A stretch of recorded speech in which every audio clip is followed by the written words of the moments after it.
Le message et le SOS des intraterrestres. Lieu du stage en Sologne. Nous avons reçu ce message par communication intuitive à la suite d'un atelier que nous avions organisé au Bois de Sologne en France en décembre 2014. Peut-être qu'il est intéressant de noter que nous ne croyons pas à l'existence des intraterrestres avant ce stage. Nous avons tous des croyances qui sont difficiles à lâcher et malgré le fait que les extraterrestres, les esprits de la nature, la réincarnation, les guides spirituels, etc. faisaient déjà partie de notre champ de conscience. Pour une raison ou l'autre, notre mental bloquait sur la notion qu'il y aurait des êtres qui habitent à l'intérieur de notre Terre. On nous a tellement bourré le crâne avec cette idée qu'il y aurait une boule de lave à l'intérieur de la Terre, je suppose. Pourquoi ce changement d'attitude envers les intraterrestres ?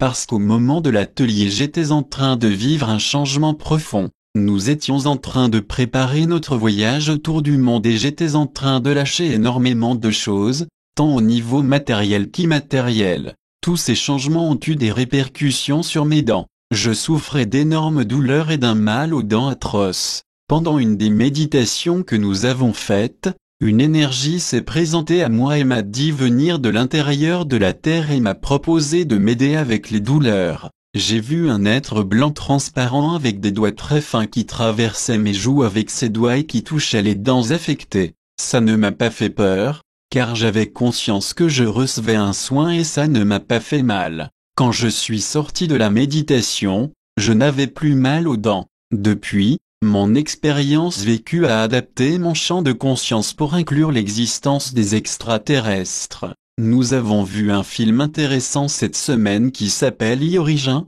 qui interroge les spectateurs sur leurs croyances. Le film traite de l'incarnation et des informations qui sont encodées dans nos yeux. À un moment dans le film, le personnage principal, un scientifique athée, voyage en Inde et commence une conversation avec une indienne.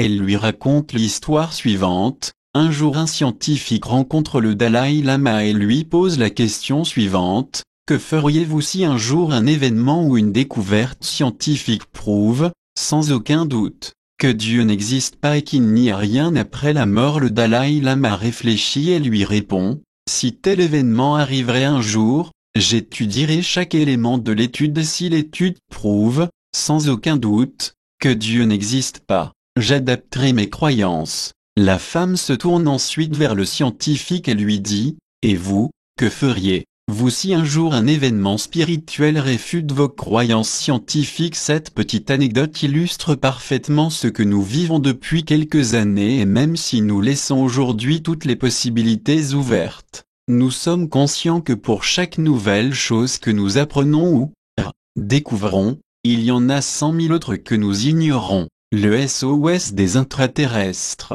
Le message des intraterrestres. Le monde en bas vous parle. Nous avons déjà essayé de se connecter à vous plusieurs fois. C'est plus facile apparemment pour vous de vous connecter à d'autres dimensions plus lointaines. Vous aviez peur de nous, mais nous sommes là, nous sommes des amis. Vous allez entreprendre un long voyage, vers des peuples qui nous connaissent. Nous avons des bons rapports avec eux. Vous arrivez à un temps où le temps ne va bientôt plus exister. Il sera peut-être essentiel pour ceux qui veulent mieux vivre tout ce qui va arriver, d'être connectés à nous. Ça sera un peu pour vous comme être connecté à ce que vous êtes au plus profond de vous-même. Nous sommes un peu cette représentation-là. Plus vous serez connecté à nous, plus vous serez connecté à vous-même. Vous pourrez peut-être percevoir une couleur rouge, rouge-orangé, très brillante quand vous êtes connecté à nous. Vous êtes les êtres qui habitent à l'intérieur de la Terre. Nous aimons ce monde que nous appelons le monde d'en bas, le monde intérieur. Nous sommes là depuis très longtemps, beaucoup plus longtemps que vous. Nous avons connu différents déluges, différentes transformations de cette Terre. Là, je leur envoie une image par télépathie à laquelle ils répondent, voir image ci-dessous. Continent unique et mer et basse terre Smalé, image de la Terre unie venant du site Sech, qui reprend l'œuvre du religieux, scientifique et philosophe Fernand Crombette, le premier, et presque le seul, à faire des études poussées sur la forme originale de la masse terrestre et ses mouvements. il y avait à peu près cette représentation-là, au niveau du globe, de ce que nous sommes en bas. Cette belle rose, belle fleur, elle est vraiment le symbole de la Terre.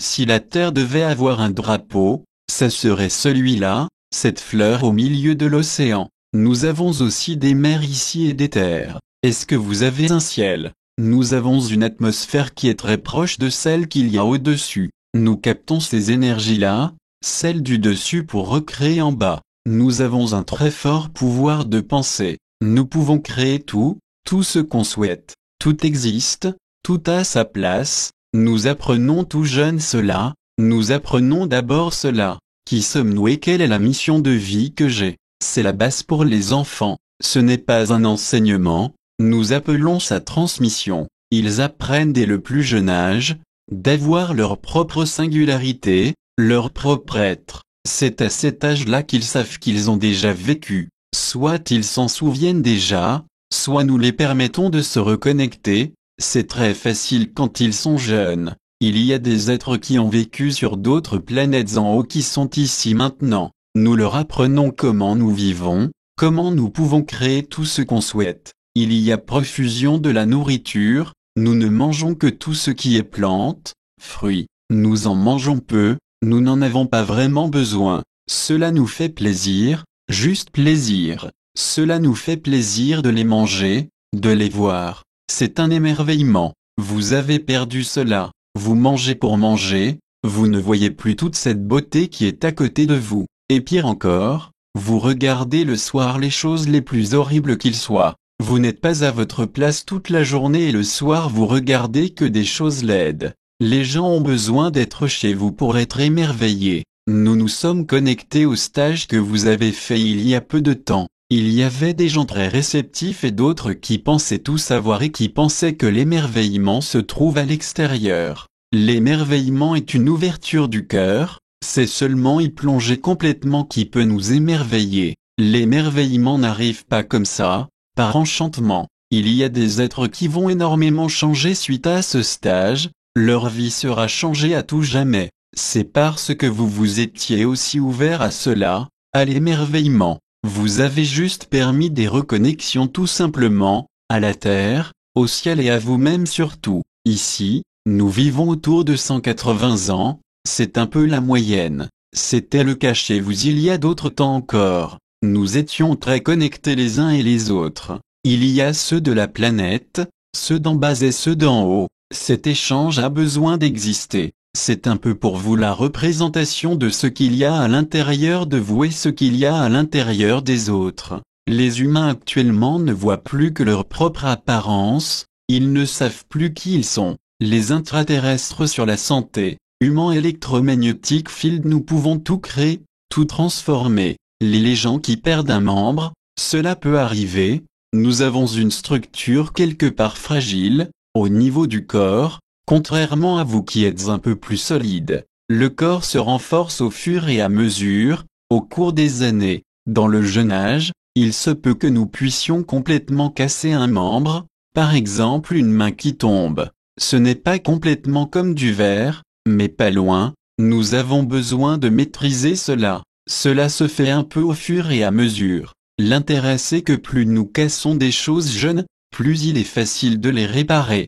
Plus nous vieillissons et plus nous nous renforçons. Si nous cassons quelque chose plus vieux, cela est un peu moins facile à réparer, cela prend plus de temps. Vous avez bien sûr aussi cette capacité-là, mais vous ne la prenez pas. Il y a des codes, tout est mathématique dans cet univers. C'est fascinant. Notre corps a toujours ce principe qu'on peut lui envoyer un ordre et il va faire ce qu'il a à faire. Comme des petits ouvriers qui vont œuvrer jour après jour pour faire ce qu'on leur a demandé. Nous avons plein de petites cellules vivantes dans le corps. Imaginez cette richesse. Une richesse infinie. Imaginez qu'il y a quasiment autant de cellules qu'étoiles dans le ciel. Imaginez que celles-ci sont vivantes. Elles ont besoin d'être alimentées par vous à chaque instant. Chaque seconde, chaque milliseconde, elles sont là, elles font partie de vous. Des milliards et des milliards de petits êtres vivants qui cohabitent avec d'autres êtres venus d'un peu partout.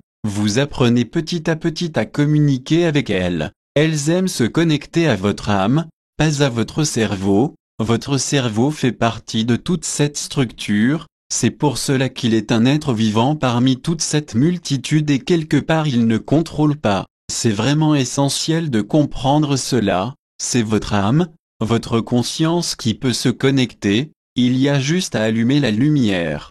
Ces infos qui sont envoyées à chaque réaction du corps émettent des vibrations, des ondes et toutes sont colorées. Il n'est pas possible de les voir à l'œil. Elles sont juste des activations qui ont besoin d'exister, mais elles n'ont pas de réelle prise de décision. Quelque part c'est comme une sorte de moteur ou grande centrale qui va simplifier le travail. Des travaux répétitifs, il va les prendre en compte et se dire, ah ok, ça fonctionne comme ça, je comprends. Il va simplifier ce travail, mais c'est le seul rôle qu'il a. Vous pensez que la tête fait tout, mais non, c'est tout l'être qui crée. Votre âme est à l'intérieur et englobe le tout, elle est à l'intérieur et à l'extérieur au même temps. La rapidité à laquelle tout est possible est aussi inimaginable, cela peut aller très vite.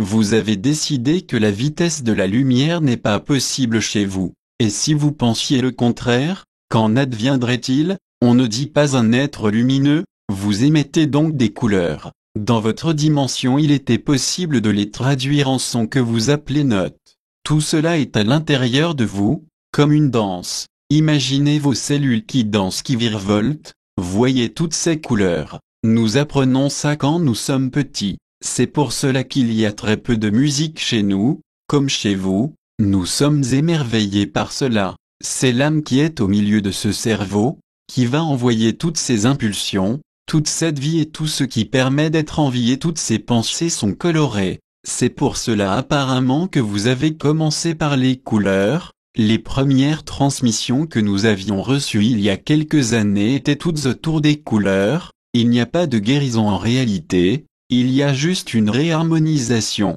C'est quelque chose qui a besoin d'être harmonisé en lieu de guérir. Quelque part la maladie est une invention, un nom que vous avez donné à quelque chose qui n'existe pas. L'être tombe parfois à des faiblesses, ces maladies sont comme des cris de leur être, de l'âme qui est à l'intérieur et à l'extérieur. Il y a eu cette phrase, l'âme a dit la maladie. Quelque part il n'y a pas de santé ou de maladie, il y a juste un être qui est là, à sa juste place. S'il en dévie, s'il a des doutes, des peurs, cela la modifie des choses dans sa structure, le déstabilise dans ses cellules. Nous avons tous des faiblesses. Ce que vous appelez cancer, ce sont juste beaucoup de contradictions entre ce que vous êtes et ce que vous voulez être. Toute cette haine peut se cristalliser. Vous avez besoin de sortir cela, cela ne fait pas partie de vous. Anaïs et Jean-Baptiste.